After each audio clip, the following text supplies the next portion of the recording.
चलो कर दी। Hello guys, आज हम जर्नल पढ़ेंगे। अच्छा, ये वाला पोर्शन आ रहा है पूरा, ठीक है ना?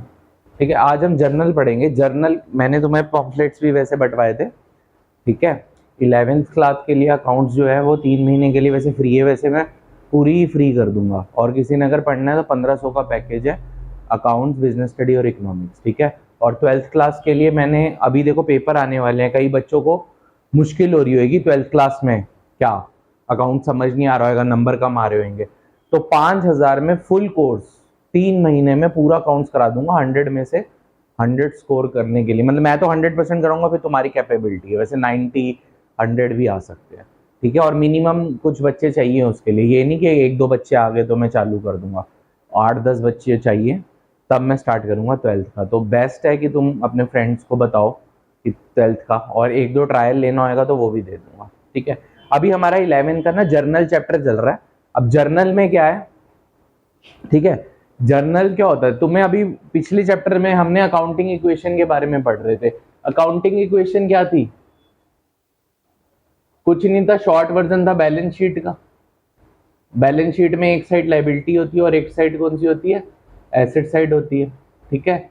एसेट का टोटल बराबर है लायबिलिटी का। लायबिलिटी में क्या था? एक कैपिटल था और एक एक्सटर्नल लायबिलिटी थी, याद है तुम्हें? एक कैपिटल था और एक लायबिलिटी की साइड थी। कैपिटल भी मैंने बताया था, ओनर ने ही बिजनेस को पैसा दिया हुआ है, तो ओनर अलग है, बिजनेस अलग है, और only for the purpose of accounts. Legality में सिर्फ कंपनी में पढ़ोगे तुम तो लिमिटेड कंपनी या कंपनीज वगैरह में ओनर को अलग मानते हैं, बिजनेस को अलग मानते हैं। मतलब रिलायंस अलग है और मुकेश अंबानी अलग है। मतलब रिलायंस को अगर कोई केस मारूं, मैं कोई प्रोडक्ट लूं, तो मैं डायरेक्ट मुकेश अंबानी को स्यू नहीं कर सकता, रिलायंस को करना पड़ेगा। तो रिलायंस अलग, मुकेश अंबानी को अलग। लेकिन इसमें क्या है, जो सोल प्रोपराइटर वगैरह में होते हैं उसमें सेम होते हैं, लेकिन हम अकाउंटिंग पर्पस के लिए सबको अलग मानते हैं। बिजनेस अलग है और ओनर, सॉरी, बिजनेस अलग ओनर अलग। तो कैपिटल भी लायबिलिटी है, देनदारी, तो ये टोटल ऑफ एसेट साइड बराबर है कैपिटल साइड का। तो हम उसमें क्या कर रहे थे, उसमें हम ये देख रहे थे कि हमारी टोटल ऑफ एसेट बराबर होनी चाहिए टोटल ऑफ लायबिलिटी के, ठीक है। किसमें? हम अकाउंटिंग इक्वेशन में। अकाउंटिंग इक्वेशन में बस टोटल एसेट साइड का बराबर है लायबिलिटी, तो वो तो बैलेंस शीट वर्जन था। अब हम पढ़ेंगे कि हम पूरी अकाउंटिंग करते कैसे हैं। तो सबसे पहले जैसे ट्रांजेक्शन्स होती है जो जो दिन में हुई, जैसे बिजनेस स्टार्ट किया, उसने सेल्स करी, परचेज करी, एक्सपेंस पे किया, हर दिन की ट्रांजेक्शन होती है। तो पूरे साल की ट्रांजेक्शन ना वैसे एंड में नहीं रिकॉर्ड करते। टैली, तुम्हें पता है आजकल टैली, बिजनेस बिजी सॉफ्टवेयर वगैरह होते हैं कंपनीज में, सैप होता है, तो उसमें जैसे जैसे ट्रांजेक्शन होती है अकाउंटेंट बैठे होते हैं, और हम जैसे कॉमर्स के बच्चे ही वहां पे एंट्रियां मारते रहते हैं उस सॉफ्टवेयर में। तो एंट्री मारते हैं जर्नल में। तो सबसे पहले हमारा ना क्या होता है, जैसे ट्रांजेक्शन होती है, बिल्स आते हैं हमारे पास, बिल्स के बेसिस पे हम एंट्रीज मारते हैं, ठीक है। जैसे बिल आया कि इतने का खर्चा हुआ, उसकी एंट्री मारेंगे। तो एंट्री मारते कैसे है? तो जर्नल है वो प्राइमरी ड्रे बुक। अच्छा, एंट्रीज बहुत सारी होती हैं, तो परचेज की एंट्री परचेज बुक में चली जाती है, सेल्स की एंट्री क्रेडिट सेल्स की सेल्स बुक में चली जाती है, जो बाकी बची हुई एंट्री है वो हम डे बुक में मारते हैं, पर जर्नल की प्राइमरी बुक कहते हैं इसे बेसिकली, प्राइमरी बुक। बाकी हम अभी पहले यही सीख रहे हैं, प्राइमरी बुक, फिर purchase book, cash book, cell book वो अलग सीखेंगे। असलियत में होता क्या, बहुत सारी ट्रांजेक्शन होती है, तो परचेज की परचेजेस बहुत सारी करती है, परचेज बुक सेल्स बुक में डाल देते हैं, और असली बात बता रहा हूँ प्रैक्टिकल तुम्हें, और कैश की एंट्री कैश बुक में डाल देते हैं, ठीक है। और उसके बाद बाकी बची हुई एंट्री जर्नल में डाल देते हैं, और अपने आप ही ना सॉफ्टवेयर में लेजर अकाउंट क्रिएट हो जाता है और ट्रायल बैलेंस क्रिएट हो जाता है, ठीक है। और बैलेंस शीट और P&L सब अपने आप हो जाता है।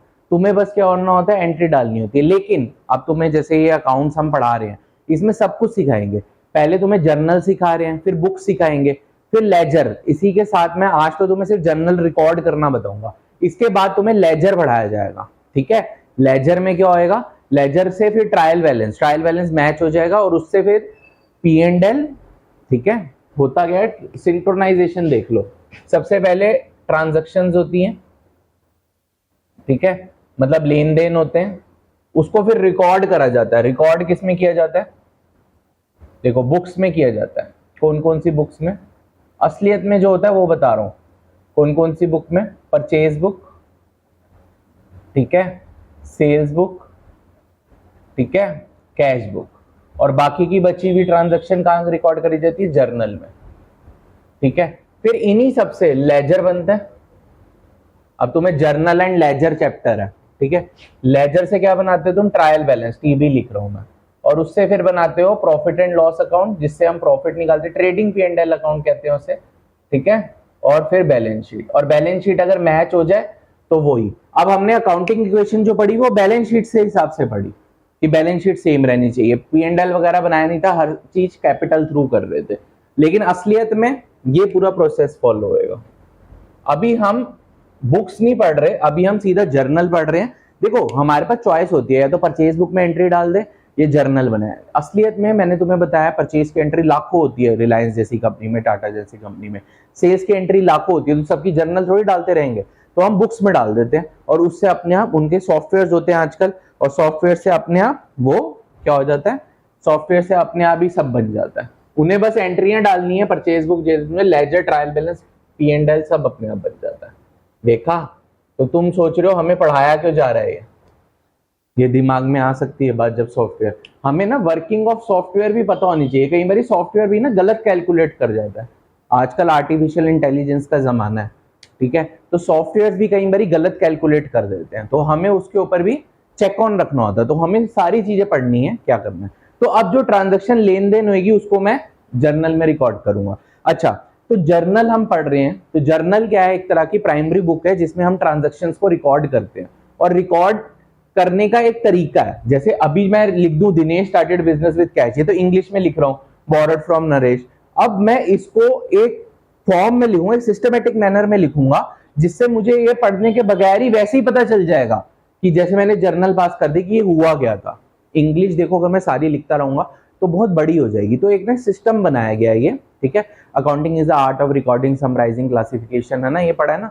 पहले रिकॉर्डिंग होती है, फिर क्लासिफिकेशन होती है। रिकॉर्डिंग जर्नल में होती है, क्लासिफिकेशन लेजर्स में होती है, समराइज ट्रायल बैलेंस में होती है, ठीक है। रिकॉर्डिंग, क्लासिफिकेशन, समराइजिंग, ये सारी बातें, तभी वो डेफिनेशन पूरी अच्छी तरीके से। तो मैं रिकॉर्डिंग बता रहा हूं अभी तुम्हें। रिकॉर्डिंग कहां पे? जर्नल में। तो जर्नल में रिकॉर्ड करने से पहले हम जितने भी अकाउंट्स है, जो भी मेरी ट्रांजैक्शन होगी, उसमें हम पहले सोचेंगे कौन कौन से अकाउंट्स इन्वॉल्व है। अब बेसिक अकाउंटिंग टर्म चैप्टर तभी इंपॉर्टेंट था, उसमें हम अकाउंट्स के बारे में पढ़ते कौन कौन से। एक एसेट पढ़ा हमने, एक लायबिलिटी पढ़ा, एक एक्सपेंस पढ़ा और एक इनकम पढ़ा। तो सबको इसी 4 बेसिस पे हमने मॉडर्न में, हम ना, अब जर्नल में 2 तरह की क्लासिफिकेशन है, एक ट्रेडिशनल है और एक मॉडर्न है। हम यहाँ पे ना ट्रेडिशनल की बातें नहीं करते, अब हमारा मॉडर्न आ गया, नई नई जो क्लासिफिकेशन है मॉडर्न। अब तुम्हारे स्कूल टीचर्स, जो ओल्ड ट्यूशन टीचर्स, उन्हें मॉडर्न के बारे में ज्यादा वो नहीं है, क्या नॉलेज ही नहीं है, तो वो तुम्हें ट्रेडिशनल से पढ़ाएंगे। लेकिन मैं तुम्हें ट्रेडिशनल से नहीं पढ़ा रहा, ना ही उसका कोई रेलेवेंस है। सीधा सीधा मॉडर्न क्लासिफिकेशन करेंगे, सटीक बैठेगी और आसानी से क्वेश्चन हो जाएंगे। हम ट्रेडिशनल तो छोड़ ही देंगे, उसका कोई क्वेश्चन आना तो नहीं चाहिए, क्योंकि हमारे पास चॉइस है, क्योंकि ये न्यू मेथड है। तो न्यू मेथड पढ़ेंगे। तुम्हारे जो टीचर्स वगैरह 10-10, 20-20 साल से पढ़ाते हैं, जो उनको ओल्ड ही पता होता है, वो तो तुम्हें ओल्ड ही बताएंगे। मॉडर्न भी बताएंगे, लेकिन वो प्रेफर वो करते हैं, debit word comes in credit, वो भी मुझे आता है, लेकिन उसके हम नहीं जा रहे, हम सिंपल ये करेंगे और तुम्हारे को इजी करेंगे, जर्नल तुम्हें आसान लगेगी। तो अब तुम्हें ना अकाउंट, जैसे भी कोई ट्रांजैक्शन हुई, इसमें दिमाग चलना चाहिए कि क्या अकाउंट में डालना है। तो हम अकाउंट की क्लासिफिकेशन करेंगे। पहला, क्या वो एसेट कुछ क्रिएट हो रही है? क्या एसेट क्या होती थी? जो भी चीज मुझे बेनिफिट दे, जिसका मेरे पे कंट्रोल हो, प्रॉपर्टी हो। जैसे मेरा घर एसेट है, ठीक है। बेसिक अकाउंटिंग टर्म देखो, अगर कोई बच्चा बीच में ज्वाइन कर रहा है तो मेरी वो बेसिक अकाउंटिंग टर्म से पढ़ ले, उसे बहुत अच्छा एसेट समझ में आएगा। एसेट होता है प्रॉपर्टी, मान के चलो, बस जो मुझे फ्यूचर में बेनिफिट दे और प्रेजेंट में। अच्छा, उसके बाद मैं देखूंगा कहीं मेरी लायबिलिटी तो नहीं अराइज हो रही, लायबिलिटी तो नहीं अराइज हो रही, ठीक है। लायबिलिटी क्या होती है? देनदारियां तो नहीं बढ़ रही, ठीक है। फिर मैं देखूंगा कि कहीं मेरा एक्सपेंस तो नहीं हो रहा, और चौथा देखूंगा इनकम। देखो इनकम, प्रॉफिट का फॉर्मूला क्या था? Income minus expense. देखो पूरा अकाउंट इस पे बेस है, प्रॉफिट पे। मैं बिजनेस करता क्यों? प्रॉफिट के लिए। तो इनकम माइनस एक्सपेंस, और ये बैलेंस शीट के आइटम है, एसेट और लायबिलिटी। तुम्हें पता है प्रॉफिट कैपिटल में जाके प्लस हो जाता है बैलेंस शीट में, तुमने देखा होगा, प्रॉफिट इसमें जाके प्लस हो जाता है। तो एसेट और लायबिलिटी, इनकम और एक्सपेंस, 4 क्लासिफिकेशन हम पढ़ेंगे, 4 तरह के अकाउंट से डील करेंगे। देखेंगे कि इसकी लाइट जल रही है। उधर स्लाइड जरूरी है ना, ठीक है। चार तरह से हम देखेंगे कि अकाउंट्स क्लासिफाई करेंगे, एसेट है, लायबिलिटी है, एक्सपेंस है या कि इनकम है। अब ये हमें अपने दिमाग से सोचना होगा, अभी मैं तुम्हें सोचवाऊंगा कैसे। अब मेरी बात सुनो, रूल क्या है इसके, हम rules of debit and credit पढ़ेंगे। तो डेबिट होता है डेबिट करना, डेबिट की शॉर्ट फॉर्म डीआर से डिनोट करते हैं। देखो मैं यहां लिख देता हूं पहले समझाने के लिए, डेबिट होएगा एक चीज और एक चीज क्रेडिट होगी। अच्छा, टोटल ऑफ डेबिट बराबर होएगा टोटल ऑफ क्रेडिट के, ये दोनों जितना मैं डेबिट अमाउंट करूंगा उतना ही क्रेडिट करूंगा। सिंपल एंट्री में एक एक होएगा, कॉम्प्लेक्स में दो तीन ऊपर हो सकते हैं दो तीन नीचे। अभी मैं सारा बताऊंगा क्या होता है ये, ठीक है। तभी तो दोनों एंट्री सेम आ जाती है, asset is equal to liability side, क्योंकि डबल एंट्री है, जितना डेबिट करते हैं उतना ही क्रेडिट करते हैं, ठीक है। तो वो हम देखेंगे। अब डेबिट करेंगे किसको और क्रेडिट किसको करेंगे वो देखना। अच्छा, डेबिट क्रेडिट करेंगे, पहली बात तो ये समझना, डेबिट क्रेडिट करेंगे।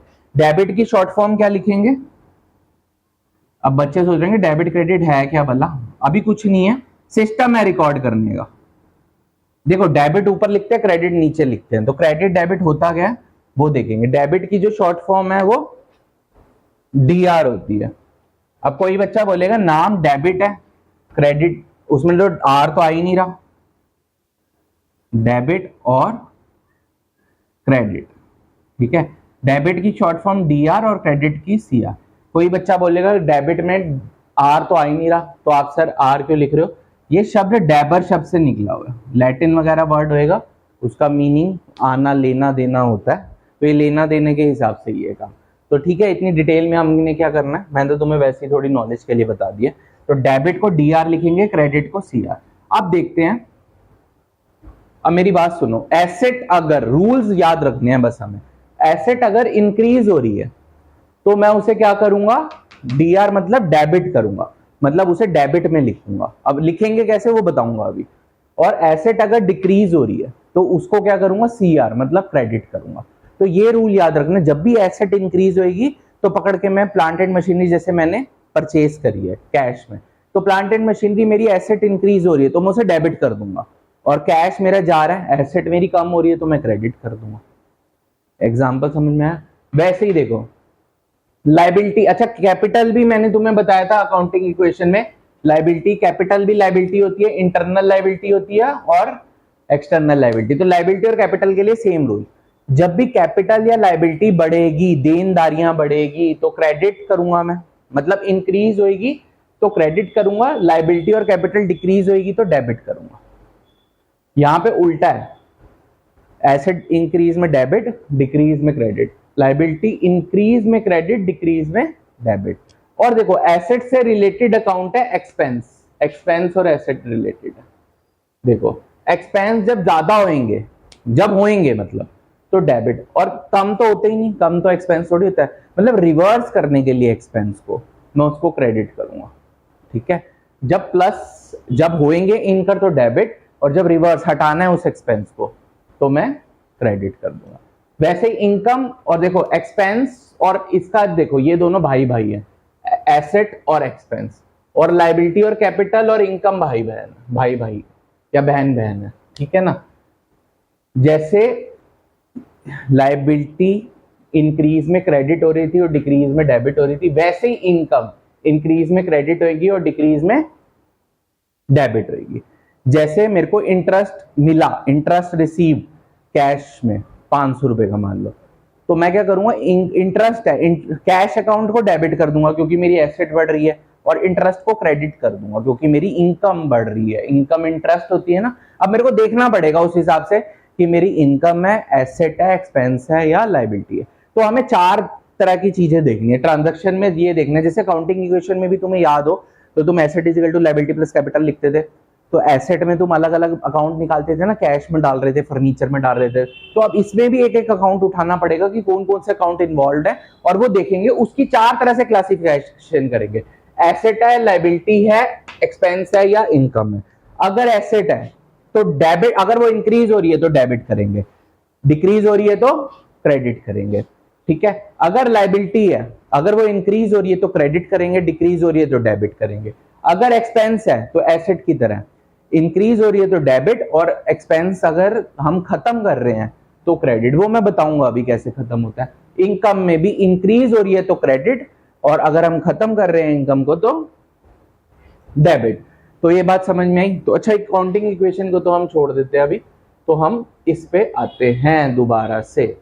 चलो, अब मैंने ना यहाँ पे ट्रांजेक्शन्स लिखी हुई है, हमने जर्नल करनी है। बेसिकली ये जो rules of debit and credit chapter है ना, सब वेग है, कोई फायदा नहीं है उसका। फायदा किस लिए है? वो जर्नल के लिए तुम्हें पढ़ाया जा रहा है कि बच्चा जर्नल कैसे करेगा, इस वजह से तुम्हें rules of debit and credit chapter को इतना ज्यादा डिटेल में पढ़ाया जाता है। अब मैं डिटेल में ट्रेडिशनल और मॉडर्न में तुम्हें कंफ्यूज नहीं कर रहा, सिर्फ मॉडर्न करना है। चार देखने हैं, एसेट, लायबिलिटी, एक्सपेंस और इनकम। ये देखेंगे क्या है और उसके हिसाब से रूल लगा देंगे। प्लस हो रही है तो डेबिट, माइनस हो रही है तो क्रेडिट एसेट में। ठीक है, सिंपल रूल लिख दिए। अब आ जाओ, ट्रांजैक्शन देखेंगे तो हमें डिटेल में समझ में आएगा, ऐसे ही मैं बोलता रहूंगा तुम भी कंफ्यूज होते रहोगे। ठीक है, ये ट्रांजैक्शन है, इसकी मुझे जर्नल बनानी है। ये जो चीजें है ना, 3 अकाउंट, ये अभी तो तुमने करने हैं, बाद में तुम्हारा माइंड, ये फिर बाद में तुम्हें मन में, सबकॉन्शियस माइंड में करना है, सीधा इससे जर्नल बनानी होगी। ठीक है, अब जर्नल में देखो मैंने क्या करा, एक साइड डेबिट लिखी है, डीआर, डेबर मतलब, और एक साइड क्या लिखी है, क्रेडिट लिखी है। ठीक है, डेबिट क्रेडिट करेंगे और जितना अमाउंट टोटल डेबिट का होगा उतना ही क्रेडिट का होगा, हर ट्रांजैक्शन वाइज। वो देखते हैं कैसे। चलो, Dinesh started business with cash rupees 5 lakh. 5 lakh का दिनेश ने बिजनेस स्टार्ट किया कैश में। अच्छा, अकाउंटिंग इक्वेशन जब तुमने करी होगी तो इसको कहां प्लस कराओगे, कैश में और एक कैपिटल में। वो ही है, 2 अकाउंट इन्वॉल्व है, एक कैश, ठीक है, और दूसरा कैपिटल। ठीक है, अब मेरी बात बताना, nature of account is basically classification of account. 4 तरह से classify, asset, liability, expense, income. क्या है, कैश क्या है मेरा, एसेट है, लायबिलिटी है, एक्सपेंस है, इनकम है। अच्छा, तुम्हें अगर नहीं पता तो एसेट है कैश, मुझे प्रेजेंट में और फ्यूचर में बेनिफिट देगा ना। जो कैश मेरे पास आज पड़ा हुआ है, या तो हाथ में पड़ा हुआ है, या तिजोरियों में पड़ा है, या बैंक में रखा हुआ है। ठीक है, तो ये मेरी एसेट है। तो cash is basically asset account. ठीक है, और कैपिटल, लायबिलिटी या कैपिटल कह दो, मैं तो इसको लायबिलिटी मानता हूं। टीचर तुम्हारा गलत भी कर सकती है, वो कहेगी लायबिलिटी थोड़ी, कैपिटल तो कैपिटल है। वैसे इंटरनल लायबिलिटी है, तो मैं यहाँ पे कैपिटल ही लिख देता हूँ ताकि टीचरों को दिक्कत ना हो। रट्टा वाले टीचर्स होते हैं, और रट्टा होता है सब कुछ, वो वैसे ही चलते हैं। चलो आगे बढ़ते हैं। कैश एसेट है, कैपिटल कैपिटल है, लायबिलिटी है बेसिकली। अब बताओ, बिजनेस में पैसा डल रहा है, मान लो दिनेश ओनर है। देखो, अकाउंटिंग पीरियड मेरा 1/4/2023 से 31 मार्च 2024 तक उसने बिजनेस किया। दिनेश ओनर है, उसकी बुक्स बना रहे हैं हम। किसकी बुक्स है, हम दिनेश के अकाउंटेंट है। ठीक है, उसकी बुक्स बना रहे हैं। और दिनेश का जो बिजनेस है ना, मान लेते हैं बैलेंस शीट बनाए रखते हैं, उसका नाम है, मान लेते हैं कोई भी, डी कंपनी या डी एसोसिएट्स ले लेते हैं। ठीक है, अब दिनेश अलग है, मैंने तुम्हें बताया था ना, लायबिलिटी में कैपिटल आती है और अदर एक्सटर्नल लायबिलिटीज आती है। ठीक है, और एसेट में तो एसेट ही है। एसेट में भी current asset, non current asset. अब इतने डिटेल में नहीं जा रहे अब, ठीक है, बार बार एक ही चीज को पढ़ाने का फायदा नहीं। तुमको अगर नहीं समझ में आता तो बेसिक अकाउंटिंग टर्म्स देखो, मेरे साथ चलो तो तुम्हें ज्यादा अच्छा समझ आएगा। तो अब मैं तुम्हें बता रहा था, हाँ, कैश, कैश मेरी एसेट है क्योंकि वो मुझे अभी बेनिफिट देगी, प्रेजेंट में भी देगी और फ्यूचर में भी देगी। जो चीज मुझे प्रेजेंट में बेनिफिट और प्रॉपर्टी भी है, मैं जहां मर्जी खर्चा करूं, तो कैश इज एसेट। ठीक है, अब बिजनेस में पैसा लगाया उसने डी एसोसिएट में। अकाउंटिंग इक्वेशन में तुम क्या करते थे, कैश पढ़ाते थे। जिसने नी भी पढ़ी वैसे भी सुन लो, बिजनेस में कैश आ रहा है, डी एसोसिएट को दिनेश अलग है, डी एसोसिएट अलग है, only for the purpose of accounting. मुझे कोई चैलेंज कर सकता है ये क्या पढ़ा रहा है बच्चों को, अकाउंटिंग पर्पस के लिए अलग है। वैसे सोल प्रोप्राइटर में सेम माना जाएगा, लीगल में लीगल अलग है, अकाउंटिंग पर्पस अलग है। ठीक है, अकाउंटिंग पर्पस अलग है। दिनेश ने पैसे दिए डी एसोसिएट्स को, तो कैश डी एसोसिएट्स में बढ़ रहा है। कैश क्या हो रहा है, इफेक्ट देखो। मैं क्या करूंगा, हमें डी एसोसिएट के हिसाब से देखना है कि डी एसोसिएट्स में क्या हो रहा है। उसके अकाउंटेंट है हम, दिनेश अलग है, डी एसोसिएट अलग है। तो डी एसोसिएट में कैश बढ़ रहा है। और एक बार बताओ, कैपिटल भी बढ़ रही है, ये बढ़ने का साइन है ऊपर वाला मेरा। ठीक है, अच्छा, जो चीज बढ़ती है, ठीक है, एक ना यहाँ पे एक और कॉलम बना लेते हैं, डेबिट का या क्रेडिट का, क्या करना है, डेबिट करना है या क्रेडिट करना है। अगर एसेट बढ़ती है तो रूल देखो, बढ़ेगी तो क्या करेंगे, डीआर मतलब डेबिट, ठीक है। अच्छा कैपिटल, कैपिटल बढ़ रही है ना, देखो कैपिटल साइड में भी आ जाएगा। कैपिटल होता है कि इतना ओनर ने पैसा दिया, लाइबिलिटी भी बढ़ रही है, ठीक है। ओनर ने कितना पैसा दिया, 5 लाख, तो कैपिटल लाइबिलिटी भी जब बढ़ती है तो क्रेडिट। दोनों में मैंने रूल लगाया, देखो एसेट में जाके देखा बढ़ती है तो डेबिट, लाइबिलिटी में अलग अलग ट्रांजैक्शन में अलग अलग अकाउंट इन्वॉल्व होंगे और अलग अलग रूल लगेगा। एसेट में रूल लगा बढ़ने पे डेबिट, लाइबिलिटी पे रूल लगा बढ़ने पे क्रेडिट, ठीक है। अब जर्नल लिखेंगे कैसे, वो देखो, जो डेबिट होता है उसको ऊपर लिखते हैं कैश अकाउंट, और डेबिट यूं लिख देते हैं दूर जाके। Cash account is basically debit, मतलब कैश आ रहा है, ठीक है। 2 कैपिटल भी बढ़ रही है, जो क्रेडिट होता है उसको क्रेडिट नहीं लिखते, देखो जो डेबिट हो रहा है उसको तो डेबिट लिख रहे हैं, जो क्रेडिट हो रहा है उसको क्रेडिट ना लिख के उसके बीच में से चालू करेंगे 2, देखो इसके बीच में से चालू किया 2 लिख के कैपिटल लिख देंगे, ठीक है। क्रेडिट नहीं लिखेंगे, डेबिट को डेबिट लिखेंगे। ये अंडरस्टूड बात है, ये लिखने का एक तरह का सिस्टम है और कुछ नहीं है, सिस्टम है, ये सिस्टम हम सीख रहे हैं। अकाउंटिंग क्या है, system of recording business transaction, ठीक है। फिर समराइज करना, फिर रिजल्ट को इंटरप्रेट करना, ठीक है, कि प्रॉफिट हुआ लॉस हुआ। तो cash account debit to capital मतलब कैश डेबिट हो रहा है और कैपिटल क्रेडिट हो रही है। कैश कितने से डेबिट हो रहा है, कितने से बड़ा बिजनेस में पैसा, 5 लाख रुपए। अकाउंटिंग इक्वेशन में कैश में तुम प्लस कर देते थे और कैपिटल में प्लस कर देते, वो ही कर रहे हैं। कैश बढ़ रहा है डेबिट में, कैपिटल बढ़ रही है 5 लाख से। अब देखो, अब इंग्लिश में ये सब लिखा था, Dinesh started business with cash. अब मेरे को कोई ये दिखाएगा ना, जब तुम एक्सपर्ट हो जाओगे अकाउंट्स के, तो कोई बोलेगा cash account debit to capital, तो तुम्हें पता चल जाएगा कैश एसेट है, डेबिट हो रही है, कैश बढ़ा 5 लाख से, और कैपिटल लाइबिलिटी है वो बढ़ी 5 लाख से, तो कैश और कैपिटल बढ़ गई। तो ये ना रीडिंग का पर्सपेक्टिव है जर्नल, कि मैं ये को ये देखना ही ना पड़े, सिर्फ ये रिकॉर्ड करके मुझे पूरा पता चल जाए कि बिजनेस में हो क्या रहा है। इंग्लिश पढ़ते पढ़ते मोनोटोनस लगता है, तो मैथमेटिकल टर्म में इसको एक रिकॉर्डिंग है, ये आर्ट है रिकॉर्डिंग की, वो कर रहे हैं। चलो अगली entry, borrowed from Naresh rupees इतने, 1 लाख रुपए मैंने नरेश से लिए। पहले हम सोचेंगे अकाउंट कौन से इन्वॉल्व है, ठीक है। एक नरेश अकाउंट, ठीक है। एक तो पैसा लिया, पैसा आएगा बिजनेस में या नहीं आएगा, कैश आएगा, ठीक है। और लोन लिया नरेश से, नरेश लोन, लोन नरेश लिख देते हैं या नरेश लोन लिख देते हैं, ठीक है। 2 अकाउंट इन्वॉल्व है, कौन सा, कैश और नरेश, या loan loans Naresh, loans Naresh लिख देते हैं, ठीक है। 2 अकाउंट इन्वॉल्व है। अब कैश अकाउंट कौन सा है मेरा, बताओ कैश क्या होती है। अब basic accounting term is very much useful for this chapter, ठीक है, तो बहुत ज्यादा यूजफुल है, वो जरूरी है करना। तो कैश हमारी एसेट होती है, अच्छा, और लोन फ्रॉम नरेश लाइबिलिटी है।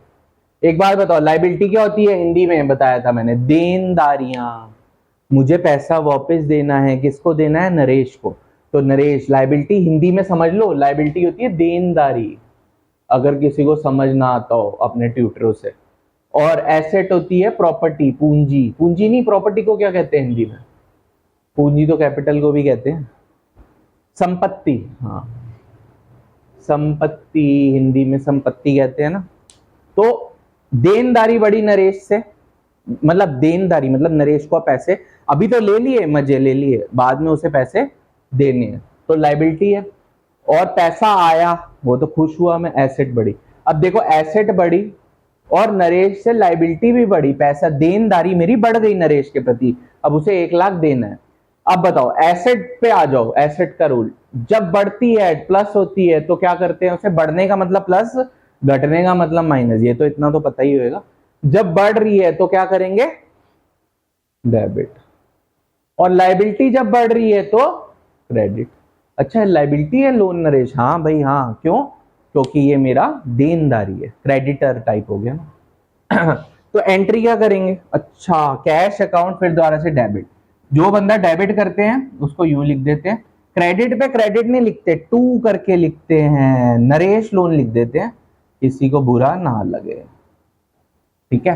और जितना अमाउंट डेबिट कर रहे हैं उतना ही क्रेडिट हो रहा है। ट्रांजैक्शन वाइज देखना, 1 लाख डेबिट और 1 लाख ही क्रेडिट। ठीक है, लाइट चल रही है। चलो अब आ जाते हैं आगे। वैसे 10 एंट्री हैं, फटाफट करते हैं। Purchase furniture for 20,000 in cash by Ramesh and Ram and brothers. Ram and brother से फर्नीचर खरीदा है। अच्छा, मेरा अगर जिस चीज का काम है, अगर वो चीज खरीदता हूं, जैसे मेरा क्लोथ का काम है, कपड़ा मैं खरीद रहा हूं, तो उसको उसके लिए अकाउंट ओपन करेंगे, परचेजेस अकाउंट। ठीक है, अकाउंटिंग इक्वेशन में तुम परचेज करते थे तो तुम याद हो परचेजेस अकाउंट ओपन नहीं करते थे, वहां पे तुम स्टॉक में डालते थे। यहां पे हम परचेजेस अकाउंट ओपन करेंगे जिस चीज का मैं बिजनेस कर रहा हूं। गुड्स अगर मैंने खरीदे, गुड्स इज बेसिकली जिस चीज का मैं बिजनेस कर रहा हूं, तो उसके लिए परचेजेस अकाउंट ओपन होता है। ठीक है, और अगर यहाँ पे मैं फर्नीचर खरीद रहा हूँ, फर्नीचर का बिजनेस नहीं कर रहा, तो फर्नीचर अकाउंट ही ओपन होएगा। और एक और बात, अगर मेरे को ये इन कैश ना लिख के सीधा नाम लिख देता, purchase furniture from Ram brothers, तो हम उसको क्रेडिट परचेज मानते हैं। अगर मेरे को इन कैश और बाय कैश ना आके परचेज के अंदर, चाहे गुड्स खरीद रहा हूं, चाहे फर्नीचर खरीद रहा हूं, चाहे कुछ भी खरीद रहा हूं, इन कैश और बाय कैश नहीं दिया होगा, सिर्फ नाम दे दिया, तो मैं उसको क्या मानूंगा, क्रेडिट परचेज। और सोल्ड गुड्स टू मोहन, और इसमें भी नहीं लिखा इन कैश बाय कैश, नाम दे दिया, तो मैं उसे क्रेडिट सेल मानूंगा। ये एक एजम्पशन है, स्टैंडर्ड एजम्पशन। कुछ ना अकाउंट्स में एजम्पशंस फॉलो करनी होती है, इनकम्प्लीट इंफॉर्मेशन होता है, तो स्टैंडर्ड एजम्पशंस वो याद करनी पड़ती हैं।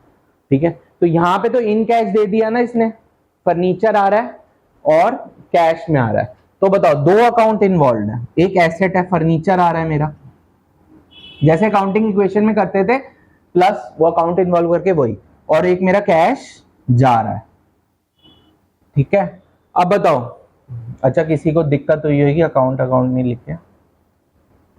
ठीक है, फर्नीचर आ रहा है, अच्छा नाम के आगे अकाउंट नहीं लिखते, जैसे राम श्याम नाम। ठीक है, तो टेक्निकलिटीज भी बीच बीच